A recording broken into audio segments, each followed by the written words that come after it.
আজকেও আমাদের দোরমোট চৌরাস্তায় একটা অ্যাক্সিডেন্ট হয়ে গেছে দেখছেন? মানুষের সচেতনার কারণেই কিন্তু আজকে এই অ্যাক্সিডেন্ট গুলো হয়ে যায়।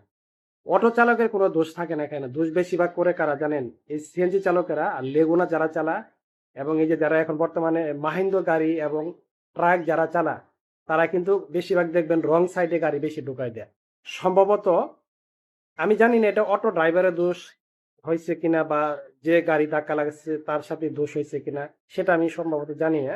আমি ঢাকা আছি। এই ভিডিওটা যখন আমার চোখের সামনে পড়লো আমি চাইলাম সচেতনামূলক একটা ভিডিও আমার আইডি থেকে আমি পোস্ট করি। আমি দেশবাসীকে একটা অনুরোধ করব, আমার ভিডিওটা যারা দেখবেন সবাই সতর্কভাবে রাস্তাঘাটে আপনারা গাড়ি চালাবেন। অনেক সময় দেখি গাড়ি চালানোর সময় অটো চালান আর সিএনজি চালান এবং ট্রাক চালান। আপনারা মোবাইল টিপে টিপে আপনারা কথা বলেন আর গাড়ি চালায় যান। ওই সময় কিন্তু দুর্ঘটনাগুলো বেশিরভাগ হয়ে যায়। আর যে মানুষটা অ্যাক্সিডেন্ট হয়েছে তার নাম হচ্ছে দুদু শেখ।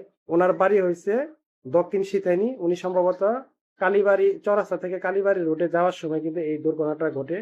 ঘটানোর পরে কিন্তু তার গুরুতর অসুস্থ হয়েছে, তার সম্ভবত পা ভেঙে গেছে, তার সাথে অটো ড্রাইভারের হয়েছে। তো জামালপুর জেনারেল হাসপাতালে চিকিৎসার দিন সবাই তাদের জন্য দোয়া করবেন, আল্লাহ যেন তাদেরকে দ্রুত সুস্থ করেন। আর ভিডিওটি যারা দেখবেন সবাই সতর্ক থাকবেন আর এই ভিডিওটি সবাই শেয়ার করে দিন।